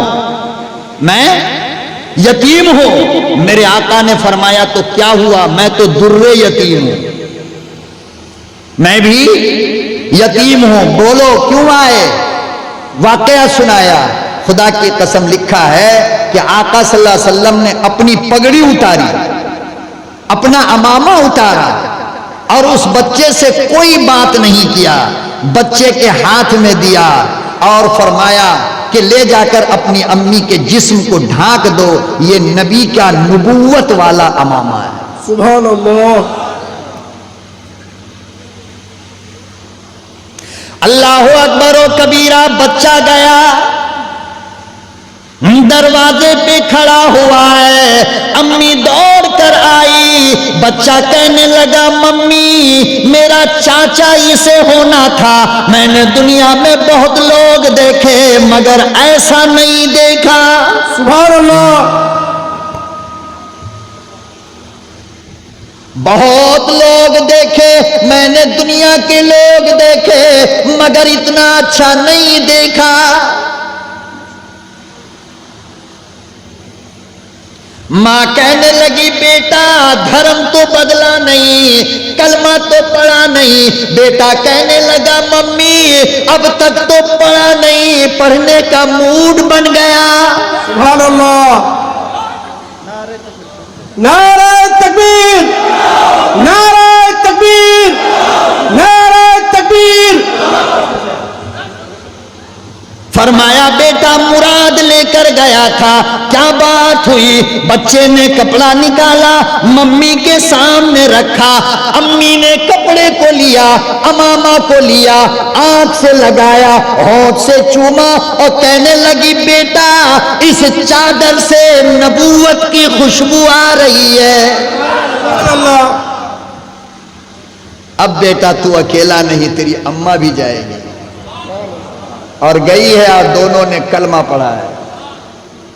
आज भी तुम हिंदुस्तान के मुसलमानों अपने आप को उस रंग में लेकर आओ, खुदा की कसम ये कुफ्र तुम्हारे कदमों पे आकर के रहेगा। लेकिन तुमने इस्लाम का चेहरा बिगाड़ दिया। आज लोग कहते हैं ये मुसलमान है, ये मुसलमान है, ये मुसलमान है। खड़ा होकर पानी पी रहा है, शराब पी रहा है, चरस पी रहा है, अफीम खा रहा है, गांजा पी रहा है, सूद खा रहा है, गाली बक रहा है। ये मुसलमान का काम मेरे भाई नहीं है।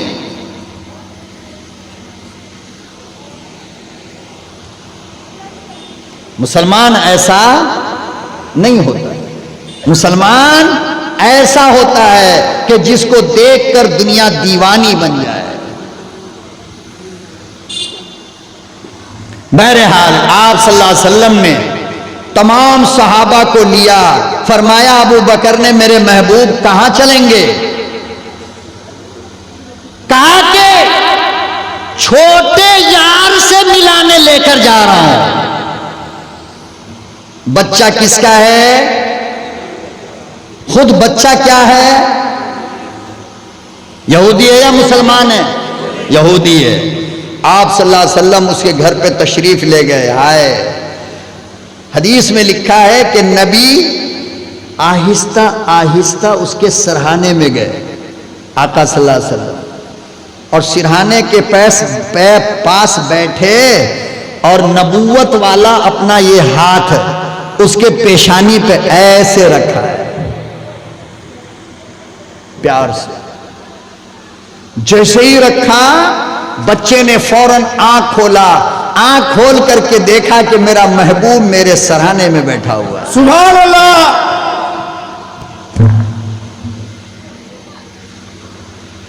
मुस्कुराने लगा, आका सल्लल्लाहु अलैहि वसल्लम ने इरशाद फरमाया, बेटे आखिरी वक्त है, कलमा पढ़ ले। वो कहने लगा, मेरे महबूब अब तो जाने वाला हूं, कलमा पढ़कर क्या फायदा। फरमाया कि कलमा पढ़ना तेरा काम है और जन्नत दिलाना मेरा काम है। नारे तकबीर, नारे तकबीर, आशिक रसूल जिंदाबाद, आशिक रसूल जिंदाबाद। कलमा पढ़ना तेरा काम है, जन्नत का दिलाना मेरा काम है, जन्नत भी मेरी है। उलमा ने लिखा है, अल्लाह अल्लाह कलमा अंदर गया, रूह बाहर आई। सुभान अल्लाह।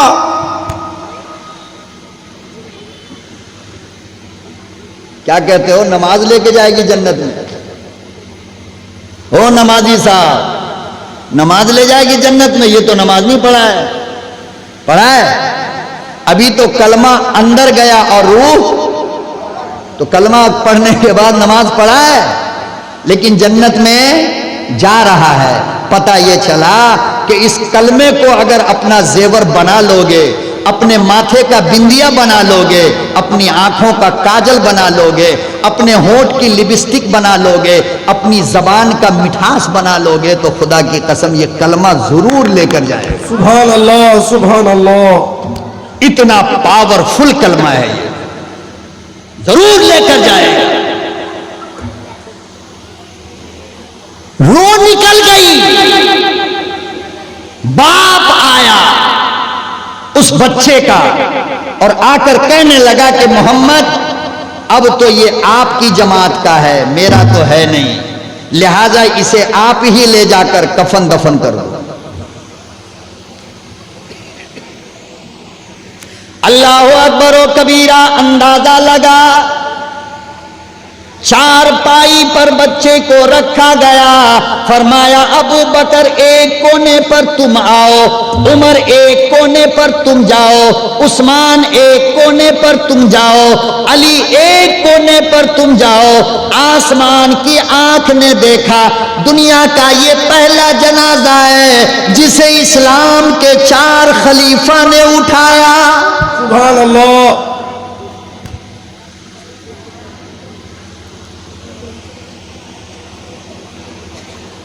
लोगों, तेरे मेरे जनाजे को बाप उठाएगा, तेरे मेरे जनाजे के आगे आगे यार जाएगा। अरे उसके जनाजे का क्या कहना जिसको नबी के यारों ने उठाया, आगे आगे इमामुल अंबिया खुद जा रहे हैं। मुहम्मदुर रसूलुल्लाह। घर ले गए और ले जाकर के फरमाया कि आयशा ये मेरा यार है। क्या ये मेरा नन्हा यार है, मेरे नन्हे यार का जनाजा है। आज इसको कफन बाजार का नहीं बल्कि मोहम्मद की चादर दी जाएगी। सुभान अल्लाह, सुभान अल्लाह। मोहम्मद की, और गुस्ल भी आप सल्लल्लाहु अलैहि वसल्लम ने अपने हाथ से दिया है उसे। सुभान अल्लाह। कितना पावर है कलमा में। अल्लाह अकबर अल्लाह। एक कलमा तो पढ़ा था ना अभी, नबी गुस्ल दे रहे अपनी चादर कफन की जगह, और फिर फरमाया कि मेरे यारों उठाओ। और आका सल्लल्लाहु अलैहि वसल्लम कब्र गए, कब्रिस्तान गए, साथ में गए। लोगों, तेरे मेरी मैयत को कोई यार उतारेगा, कब्र में बाप उतारेगा, पैठान चौधरी कोई नेता उतारेगा, कोई नमाजी हाजी उतारेगा। उस बच्चे का क्या कहना जिसकी मैयत को खुद इमामुल अंबिया ने अपने हाथों से उतारा। मुहम्मद रसूलुल्लाह।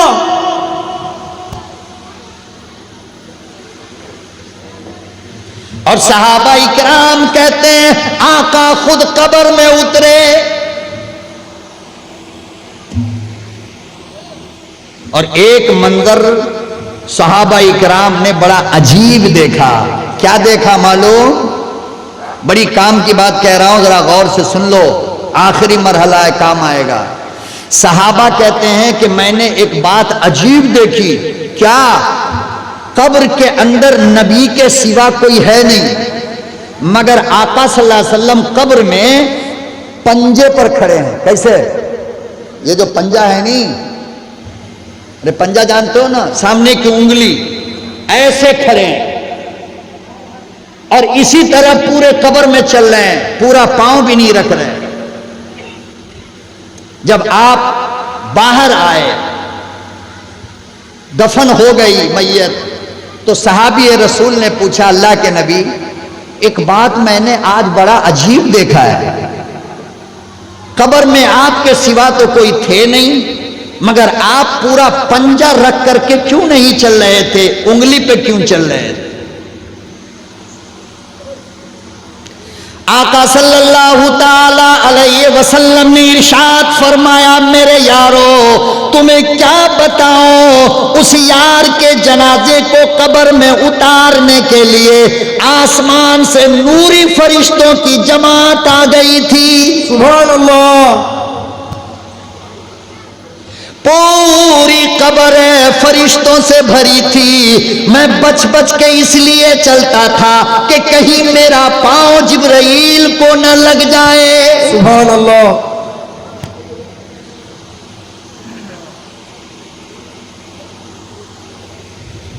ये था मेरे आका सल्लल्लाहु अलैहि वसल्लम के हुस्न और आपके अखलाक करीमाना का असर। मैं समझता हूं कि 3 घंटे में जो कुछ मैंने कहा उसमें से कुछ न कुछ आपने महफूज किया होगा, और मेरी मेहनत का नतीजा बस यही है कि मैं सुनूं कि लोगों ने अमल कुछ तो किया है। एक आलिम की पूरी मेहनत उसूल हो जाती है मेरे भाई, वरना इंसाफ से बोलो, तुम अपने बच्चे को इतनी देर तक बोलने की इजाजत दोगे? तो मेरे दर्द को समझो। मैं इसलिए कहना चाहता हूं कि अपनी जिंदगी में चेंजिंग लाओ। क्या लाओ? चेंजिंग लाओ। हलाल कारोबार करो, मेहनत का कारोबार करो, अपने घर में मियाँ बीवी मोहब्बत के साथ रहो, मेहनत की रोजी रोटी, खुदा की कसम खाकर कहता हूं कि पसीना गिरा करके 2 रोटी कमाना मुर्ग मलीदा और बिरयानी से बेहतर है। मजदूरी करो मगर हराम तरीके से मत कमाओ। खुदा का वास्ता उलमा से दोस्ती करो, उलमा से मोहब्बत करो, अपने बच्चों को दीनी तालीम का जेवर पहनाओ और नमाज की पाबंदी करो, आपस में अखलाक और मोहब्बत के साथ रहो। इंशाअल्लाह अल्लाह फिर हमारा वो दौर हमें जरूर लौटा करके देगा। यार जिंदा, सोहबत बाकी। अब जिसके दिल में आए वही पाए रोशनी। मैंने दिया जला के सरे राह रख दिया। अल्लाह पाक हमारी और आपकी उम्र में, सेहत में बरकत अता फरमाए और अमल की तौफीक हमें अता फरमाए, आपको अता फरमाए। वाखिरु दावाना अनिल हम्दुलिल्लाहि रब्बिल आलमीन।